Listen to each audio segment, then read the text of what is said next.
Сейчас рассмотрим диспенсер для антисептика. Прошу заметить, мы получили декларацию соответствия. Наша компания Rothman, поэтому можете не сомневаться в качестве продукции.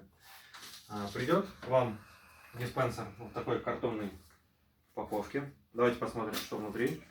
Внутри стандартное это крепление, чтобы вешать его на стену, если у вас нет стойки. И инструкция, в которой показано, какие нужны батарейки для него, либо адаптер. Батарейки с адаптером в комплект не входят. Батарейки нужны здесь размер C. Называются они чуть больше пальчиковых батареек. Вот сам как диспенсер выглядит. Здесь, соответственно, отверстие для адаптера питания. Давайте посмотрим, что внутри находится. Вот он так открывается. Соответственно, это бачонок на литр, 1000 мл здесь. Резиновая крышечка. Сюда вставляются батарейки, про которые я уже говорил. Видите, они такие, побольше, чем пальчиковые. Они продаются в любых магазинах.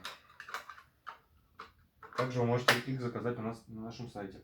И, соответственно, сенсор и саму помпу. Видите, здесь вот тоже воду набрали, пшикнуло. Этот диспенсер идеально подходит для наших стоек Rothman S2. Поэтому можете заказать их в комплекте. Будут очень красиво смотреться. Заказывайте на нашем сайте rothman.shop.